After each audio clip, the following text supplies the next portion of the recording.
Welcome to Freeze Your Milk Podcast. I'm your host, Bridget, along with my husband, Chris. Podcast where we talk about the comedic side and serious side of parenting, life, and relationships.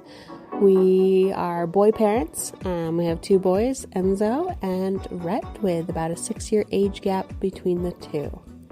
You can check out our website, freezeyourmilk.com. Also, feel free to follow us on Instagram at Freeze Your Milk Podcast. Thanks and hope you enjoy.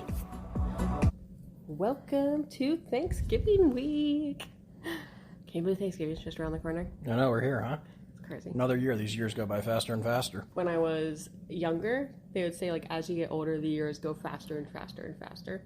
Because when you're little, like, especially the school year just takes forever. No, you don't really believe it, and then you you wake up one day, you're an adult, you have kids, and all of a sudden, these years just fly by. I feel like I just had my birthday.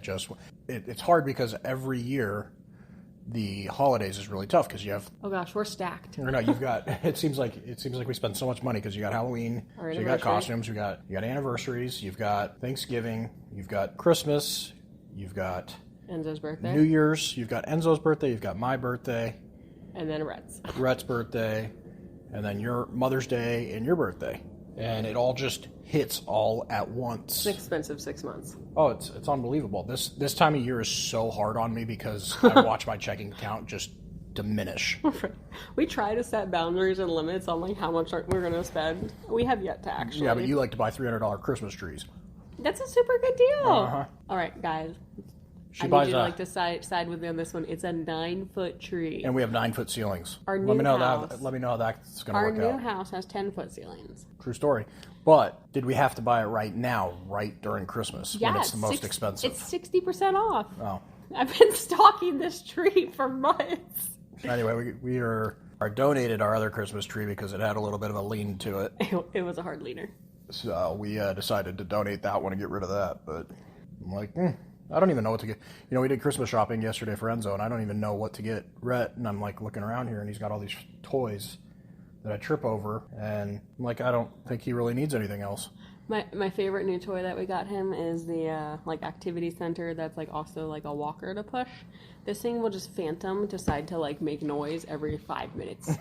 It's so creepy. It's so creepy. No one will be around it, and it'll just be like, "Welcome to my farm today," and you're like, "What is happening?" I'm wondering if these toys are sensing something that we can't see. Right. Why are they always also like a level like 14 on sound? Way too loud, even on their lowest sound setting. And we wonder why people have problems, casinos, etc. This toy lights up all over and makes all these casino-related sounds. Just if it was fun to gamble with, you know, we could... Right? These things are dangerous. He's got that clear, like, teether that I can't see that I always step on barefoot. Yeah. Oh, my God. And it scares me because it's like, it doesn't hurt like, it's not like piercing pain, but it's rubbery.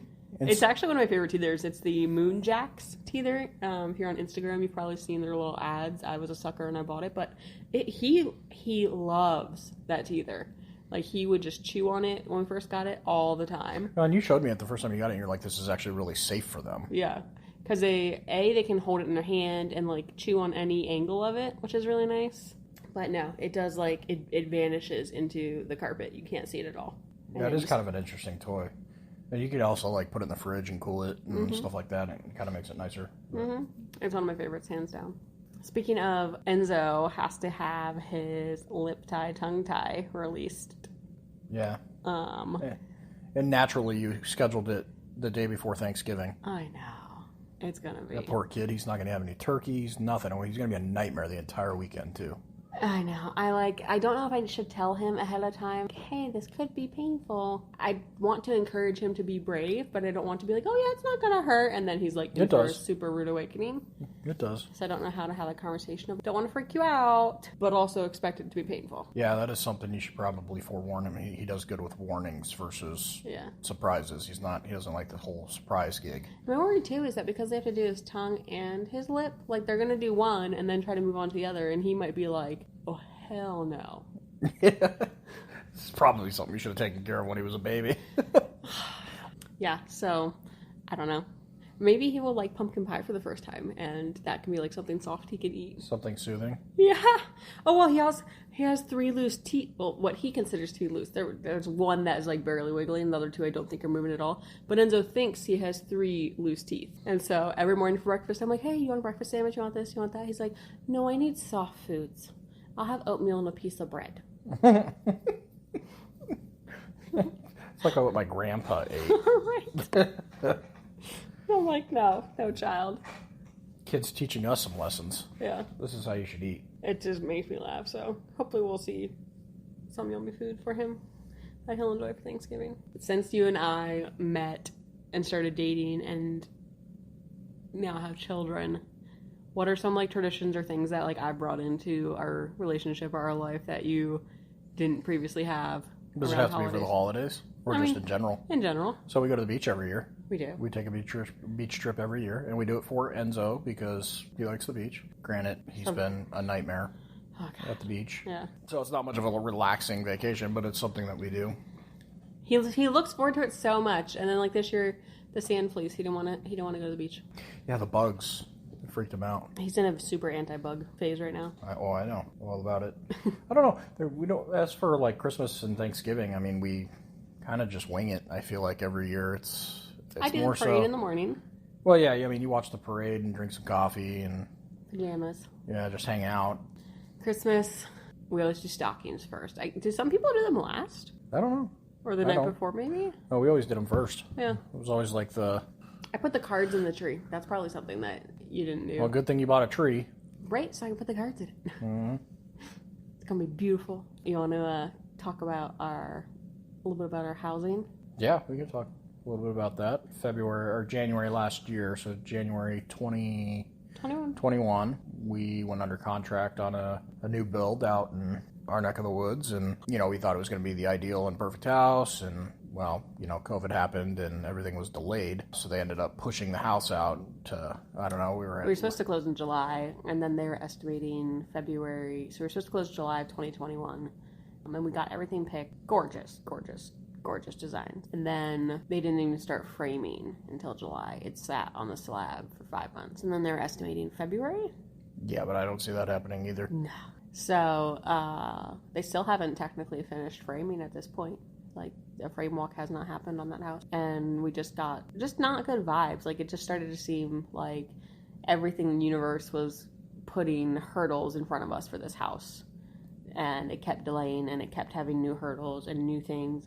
And we just really kind of said, maybe we should pay attention to what the universe is saying.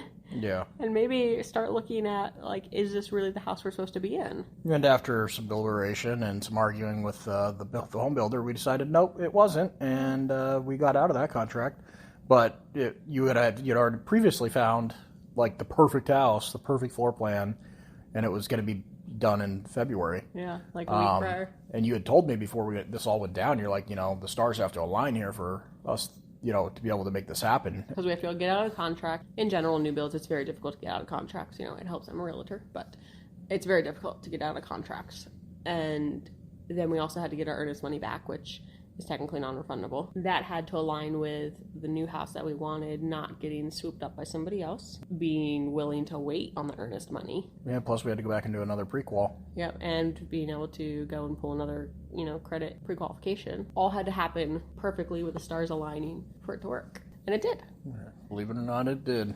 And I remember, we just kept talking about, I'm a big proponent of the saying, what's meant to be will be. As frustrating as that can be sometimes, to allow that just to happen. Yeah, because it takes all sense of control out of it. But with this example, we just kept being, what's meant to be will be. If we're meant to get out of the other house, then they'll be willing to give us our full deposits back that are non-refundable and cancel us out of our contract. And if we're meant to get into this new house, then that builder will be willing to wait. Which they were. Yeah. Which was amazing. Shocking. Especially out in this market. It was shocking that they were willing to wait 6 weeks for our deposits to come through from the other builder. We were transparent with them. We showed them a copy of our cancellation agreement we got from that builder, and they're like, yeah, that sounds good. They were super willing. I think you did really well, relationally with the sales office, though. and you were very attentive to them, and you kept them informed, and you kept them, in the know of what was going on. You were always, every day you were talking to them. Yeah. But you weren't always just talking about that stuff. You were talking about like real life stuff. You were talking about kids stuff, and I think that she's really, going to be a first time grandma. So I was talking about baby gear. yeah, and I think she probably really took to that, and that kind of helped us a lot.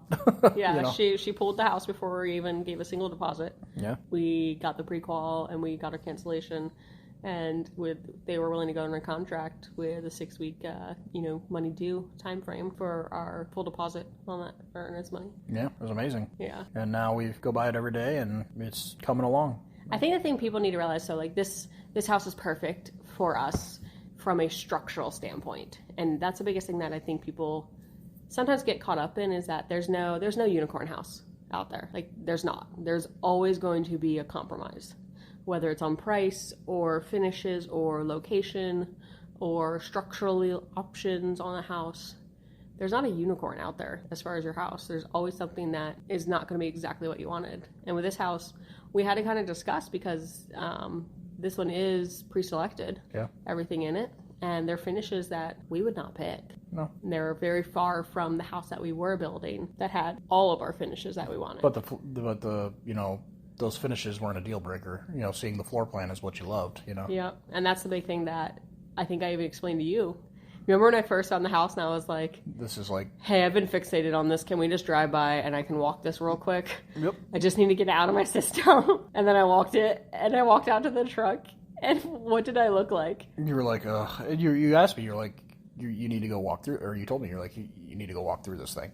I'm like, all right, whatever. I'm so burnt out on the whole new build and the process and dealing with the other builder, and I'm just like, oh, whatever. So I walked through it, and I came outside, and she rolled down the window, and she's like, so what'd you think? And I'm like, this is like the epitome of a perfect house for us. Yeah, perfect layout. It has 2 dedicated offices. We both are work from home. It has divided up space, but it also has large open spaces, which we really need. It has a workshop because we love to do projects. Checked a lot of boxes. There's stuff down the road, like we, at some point, will probably get the cabinets repainted, depending on budget and everything else, like a year or 2 down the road, maybe switch out the countertops in the kitchen. We had the extra bedroom. We have the 3-car garage. I have a dedicated office, so I'm not in the guest room anymore, which is nice. So it's just a dedicated additional room at this point. It's a she shed. It has room for a she shed in the back. Yeah. This actually has a backyard, unlike the other house. I know. Really exciting. Speaking of, I don't know if you guys are out in Arizona listening, but the price to get a pool currently in Arizona is astronomical. Yeah, minimums, man. The minimum for like a basic, what they call a play pool, which is like it's a shallow, more, not like shallow, but it's what, 3 feet, 4 feet max? It's not. It's not a diving pool. A basic small play pool, they start at $55,000. It's ridiculous. Which is insanity. Yeah, and then they're backlogged like 6 months. So. Oh no, I think they're further than that right now. It's ridiculous. It's a racket. Maybe we should start a pool business.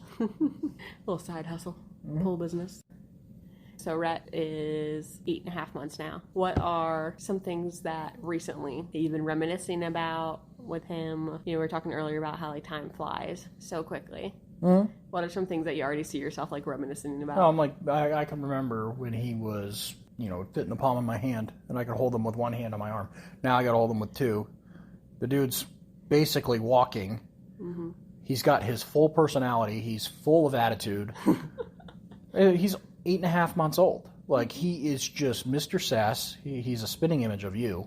No, he's not. Yeah, absolutely. You're a twin. He's got, from an attitude standpoint. Man, he's a little firecracker. He's moving around, and he's cruising around furniture really good now.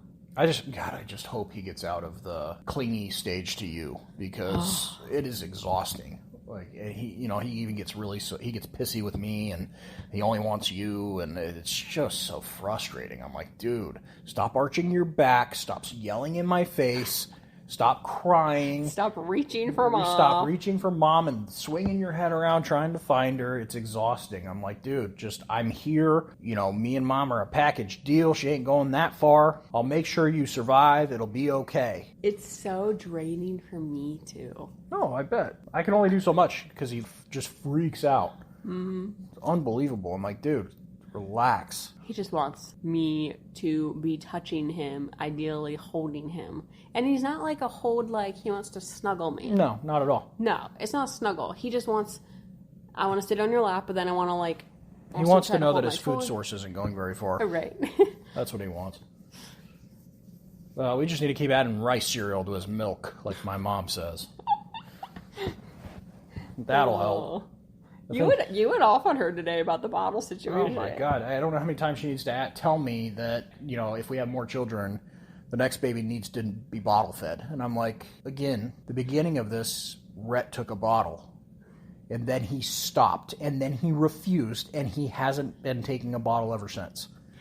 So it's not like we didn't try. We still try. We still try, at least a couple times a week to make sure, he plus you got him the sippy cup thing now. And I'm like... I love, so you like went off on her and then she's like, I know. And I'm like, then why do you bring it up? I don't understand it. Every time. Every single time she comes over, it comes up. I like how my parents are trying to teach me how to parent. It's fantastic. That's what I look forward to. Oh, could be my parents. I just cut them out, so they have no say. Yeah, I guess that's true. I don't know. She means well. I think she just forgot. I mean, you gotta understand. I was her youngest, so that was 33 years ago when she had a baby. Yeah. 34 years ago. Yeah. So I mean, realistically, like, she doesn't know what it's like. She comes over and she thinks he's all cute and puffy and playful and great, and then she goes home. Tell them about our conversation last night about we met some people that in our mind, like, we just looked at and we're like, you guys are like the parenting lottery. Oh, absolutely. Absolutely. They were all about, spending time with their family. And they had kids our age. Yeah, they had children our age, and they were so proud of them. They could do no wrong. So excited to talk about them. Just, you could tell how much those kids impacted their lives and were a part of. And they were both adopted. They weren't even biological. No, they weren't even biological kids, but they impacted their lives so greatly that rang true in, like, their expressions and their demeanor, and they were just so happy about these kids. And I'm like, if I ever felt that way about, my parents, having that feeling towards me. My parents were I feel like my mom, for the most part, was very uninvolved. And she was a career woman. She did her own thing, and she just wasn't about that life. My dad was kind of forced into trying to be attentive to his kids because no one else was going to do it. So we went over to this couple's house, and it was funny because we took Rhett with us. We had to go over and do some stuff with him.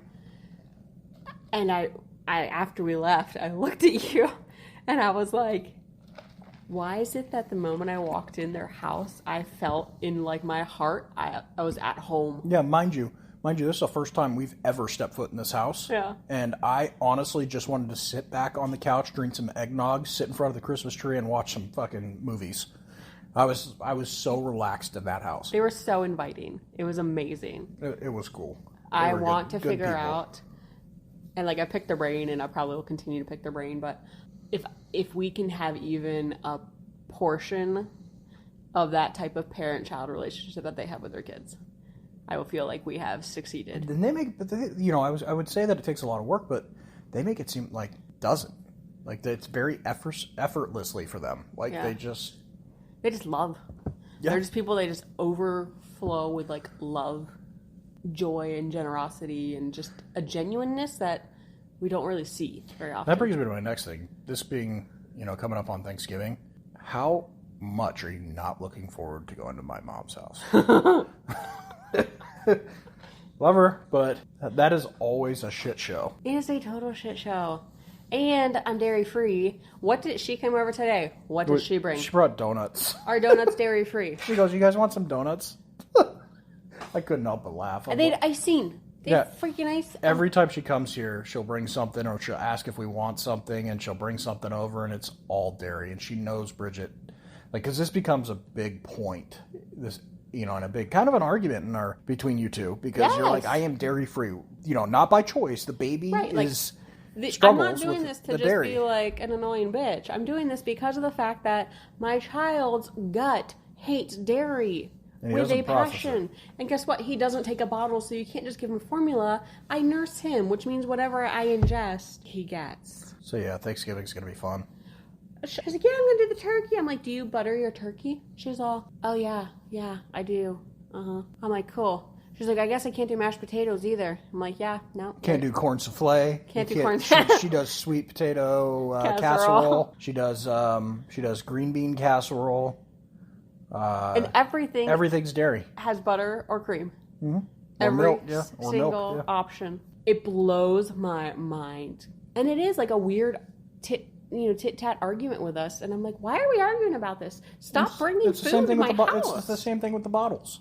Yes. Like, these are, like, 2 points that she's, like, trying to drive home that were just... Like, I'm just inconveniencing her because I can't have dairy. Yeah, and the baby won't take a bottle. So, sorry. What did she bring over the one time? She brought over, like... Probably a gallon of milk. Cheese enchiladas or something. Probably like a gallon of milk. It was, like, cheese enchiladas or, like, cheesy rice-stuffed bell peppers... Yeah, I remember that. She's like, "Oh, I picked up dinner." She brought over the Costco stuffed bell peppers, yes, which are loaded with cheese. And then shredded cheese on top. She also brought over a Caesar salad from Costco, and she's like, "Oh, you're right. These aren't dairy free. Sorry, Bridget. Guess you're gonna starve." Kind of deal. She picked up dinner, I don't know, a couple of weeks ago. I appreciate that she wants to bring us food. And I appreciate that, like, it's nice to not have to make a meal or buy food ourselves. But I really just want to be like, how about I order and you just give me your credit card? Right. Because the other day, a couple weeks ago, a month ago, she brought over Italian. Mm-hmm. And thought it wouldn't have dairy. All of it. It was like lasagna, baked ziti, and then spaghetti with meatballs that had melted Parmesan all over it. Yeah, Parmesan's not dairy, right? I was like, cool. Guess I will. I always love these get-togethers. They're so much fun. We'll make it probably about 45 minutes, and don't get me wrong, this is a drive for us. Like, it's probably, 30 to 30 minutes to get us there. We got to pack up the baby and everything. It's a production. It's a production, and literally, I'll probably stay for 45, 46 minutes. That's it, and I'm out. Yeah. I remember, was it last year we took Enzo? It was Christmas. And she reuses, like, the plasticware. Yeah, she does. Because she has the same holiday, like, paper plates and stuff like that. They're not paper, they're like the Chi-Net plastic-y. Yeah, they're Chi-Net plastic. They're throwaway. You're supposed to throw away. She rinses them off and reuses them. So Enzo went to get, it was like a clear crystal type plastic cup for a drink last year, and he holds it up and looks at it, and he's like, "This is dirty." Like, thanks, Enzo. I appreciate you being honest. Oh, man. I don't know. Holidays. What can I say? Yeah. Well, we could go to your parents' house. No. We'll have to do a whole episode about that at some point. Yeah, we'll talk about my first experience up there. Yeah. That was fun. The crazy clowns. Yep, the crazy clowns. That's an episode for a different time. Yeah. We're going to let you go. Enjoy your holiday week. Hopefully you guys get a chance to listen to this before Thanksgiving. If not, have fun listening to it after Thanksgiving. But we wish everybody a great holiday. And whether you are spending it at your house or at friends or families or wherever, have a great time. Yeah, we'll have to talk about what happens at our Thanksgiving. Yeah, we'll let you know next week. All Stay right. tuned. Bye. Thanks, everybody, for listening. You can check us out at freezermilk.com or Instagram. Freezer Milk Podcast. Until next week, guys. Thanks. Don't forget, parenting is a trip. We are all here on the journey with you together. Thanks so much for listening.